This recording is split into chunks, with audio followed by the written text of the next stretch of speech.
rich man's wife became sick, and when she felt that her end was drawing near, she called her only daughter to her bedside and said, "Dear child, remain pious and good, and then our dear God will always protect you, and I will look down on you from heaven and be near you."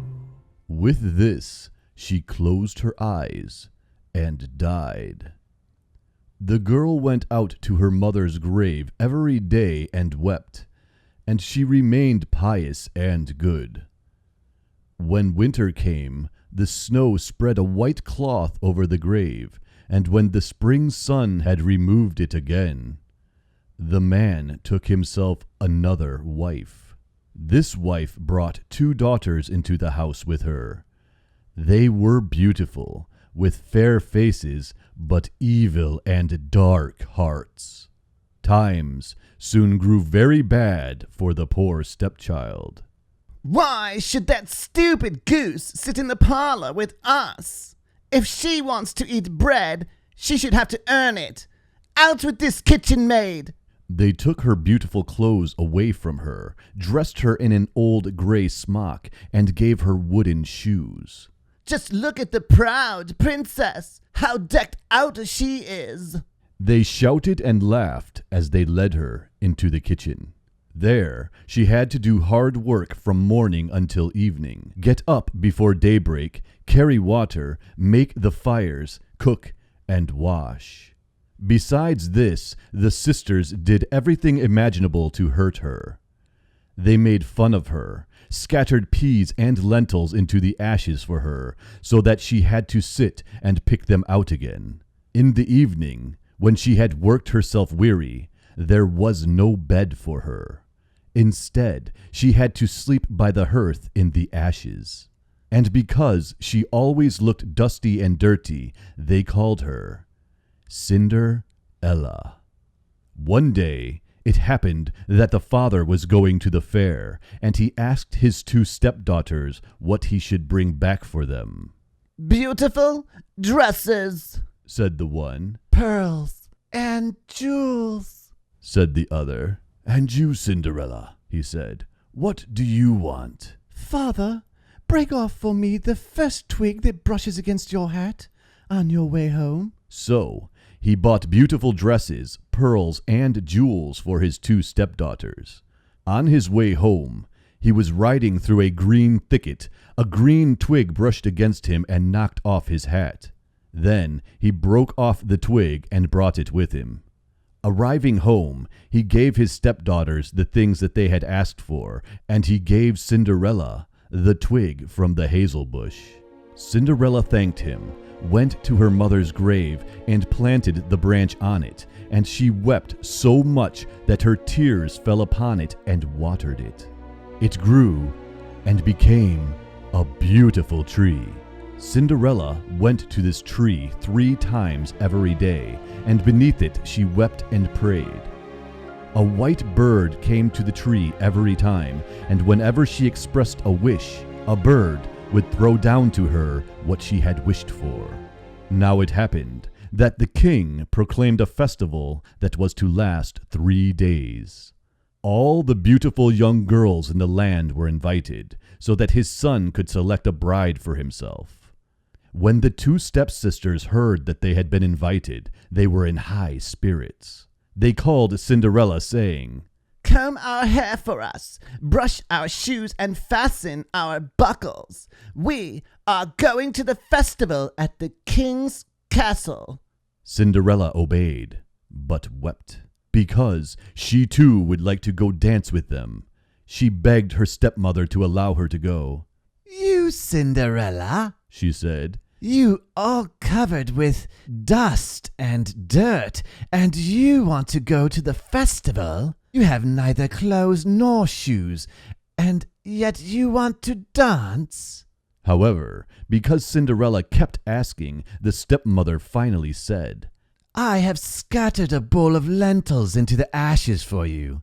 If you can pick them out again in 2 hours, then you may go with us." The girl went through the back door into the garden and called out, "You tame pigeons, you turtle doves, and all you birds beneath the sky, come and help me to gather. The good ones go into the pot, the bad ones go into your crop." 2 white pigeons came in through the kitchen window, and then the turtle doves, and finally all the birds beneath the sky came whirling and swarming in and lit around the ashes. The pigeons nodded their heads and began to pick, pick, pick, pick. And the others also began to pick, pick, pick, pick. They gathered all the good grains into the bowl. Hardly 1 hour had passed before they were finished, and they all flew out again. The girl took the bowl to her stepmother and was happy, thinking that now she would be allowed to go to the festival with them. But the stepmother said, "No, Cinderella, you have no clothes, and you don't know how to dance. Everyone would only laugh at you." Cinderella began to cry. And then the stepmother said, "You may go, if you can pick 2 bowls of lentils out of the ashes for me. In 1 hour." Thinking to herself, "She will never be able to do that." The girl went through the back door into the garden and called out, "You tame pigeons, you turtle doves, and all you birds beneath the sky, come and help me to gather. The good ones go into the pot, the bad ones go into your crop." 2 white pigeons came in through the kitchen window, and then the turtle doves, and finally all the birds beneath the sky came whirling and swarming in and lit around the ashes. The pigeons nodded their heads and began to pick, pick, pick, pick. And the others began to pick, pick, pick, pick. They gathered all the good grains into the bowls. Before a half hour had passed, they were finished, and they all flew out again. The girl took the bowls to her stepmother and was happy, thinking that now she would be allowed to go to the festival with them. But the stepmother said, "It's no use. You are not coming with us. You have no clothes, and you don't know how to dance. We would be ashamed of you." With this, she turned her back on Cinderella and hurried away with her 2 proud daughters. Now that no one else was at home, Cinderella went to her mother's grave beneath the hazel tree and cried out, "Shake and quiver, little tree. Throw gold and silver down to me." Then the bird threw a gold and silver dress down to her, and slippers embroidered with silk and silver. She quickly put on the dress and went to the festival. Her stepsisters and her stepmother did not recognize her. They thought she must be a foreign princess, for she looked so beautiful in the golden dress. They never once thought it was Cinderella, for they thought that she was sitting at home in the dirt, looking for lentils in the ashes. The prince approached her, took her by the hand, and danced with her. Furthermore, he would dance with no one else. He never let go of her hand, and whenever anyone else came and asked her to dance, he would say, "She is my dance partner." She danced until evening, and then she wanted to go home, but the prince said, "I will go along and escort you." For he wanted to see to whom the beautiful girl belonged. However, she eluded him and jumped into the pigeon coop. The prince waited until the father came, and then he told him that the unknown girl had jumped into the pigeon coop. The old man thought, could it be Cinderella? He had them bring him an axe and a pick so that he could break the pigeon coop apart.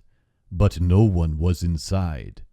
When they got home, Cinderella was lying in the ashes, dressed in her dirty clothes. A dim little oil lamp was burning in the fireplace.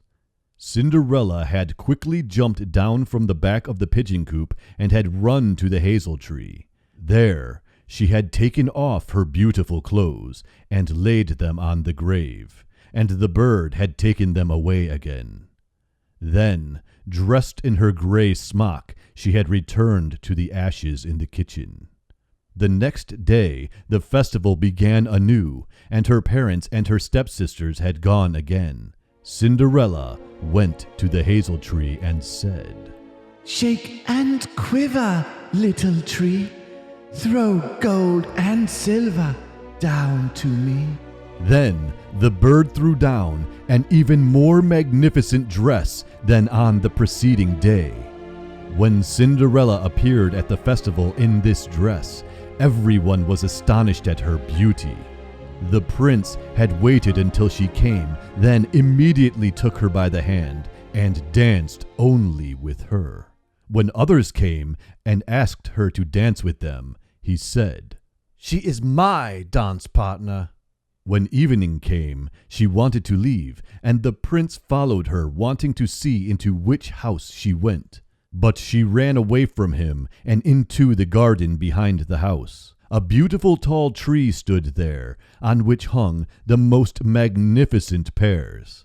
She climbed as nimbly as a squirrel into the branches, and the prince did not know where she had gone. He waited until her father came, then said to him, "The unknown girl has eluded me, and I believe she has climbed up the pear tree." The father thought, "Could it be Cinderella?" He had an axe brought to him and cut down the tree, but no one was in it.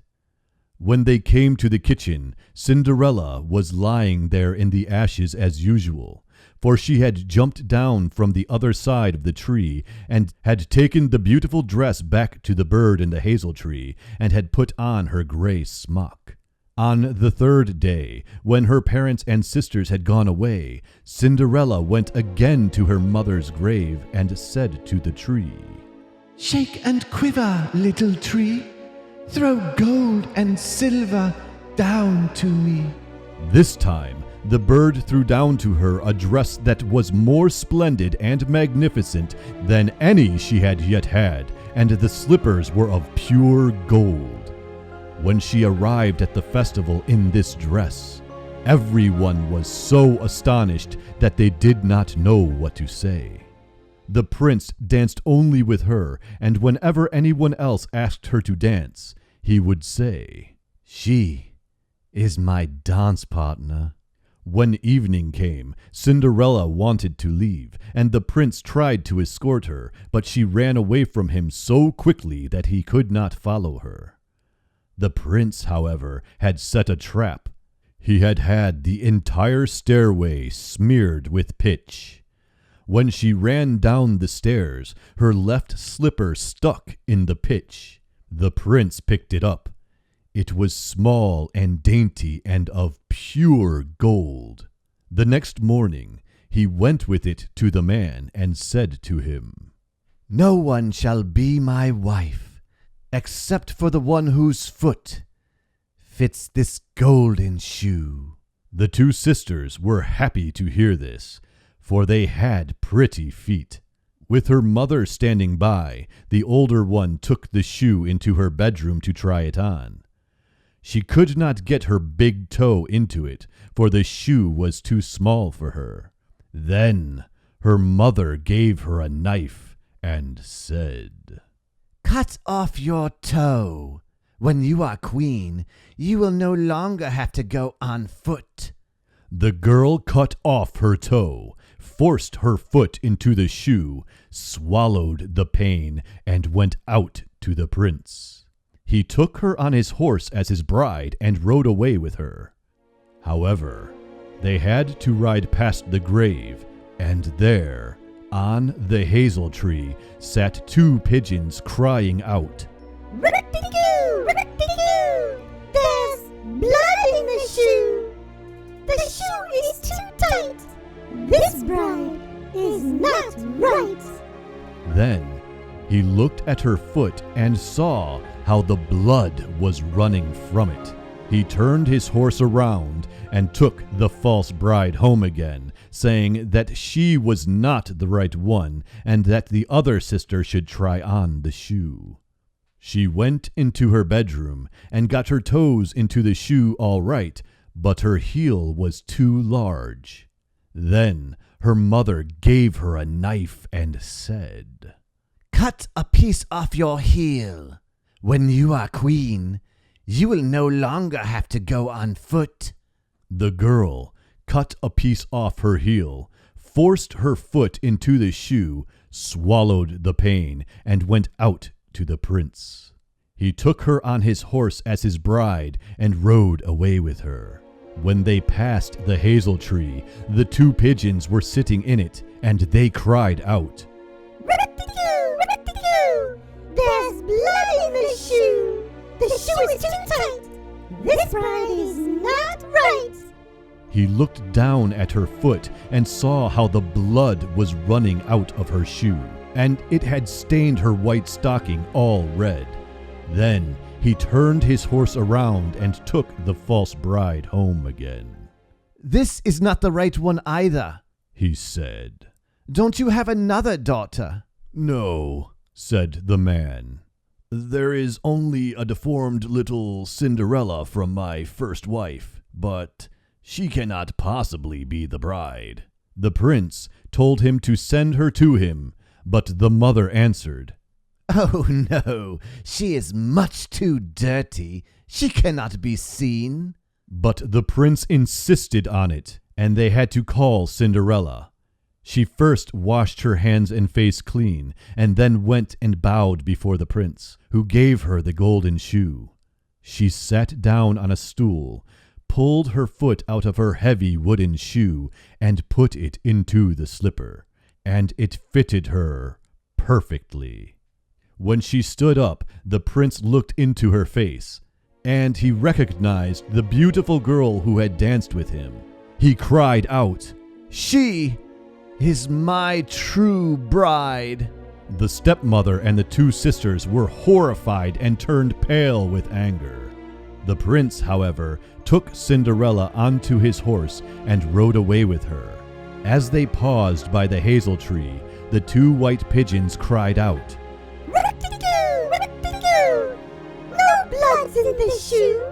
The shoe's not too tight! This bride is right!"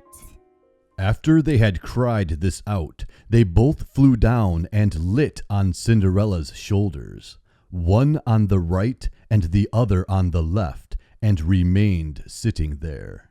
When the wedding with the prince was to be held, the 2 false sisters came, wanting to gain favor with Cinderella and to share in her good fortune. When the bridal couple walked into the church, the older sister walked on their right side and the younger on their left side, and the pigeons pecked out one eye from each of them. Afterwards, as they came out of the church, the older one was on the left side and the younger one on the right side. And then the pigeons pecked out the other eye from each of them. And thus, for their wickedness and falsehood, they were punished with blindness as long as they lived. This was the original tale of Cinderella by Grimm's Fairy Tales, read to you by William Davis Moore. Hit the like button if you liked this episode, and please do yourself a favor and subscribe to the channel and ring the bell so you are notified of all future Miscast Reads audio productions. Until the next time.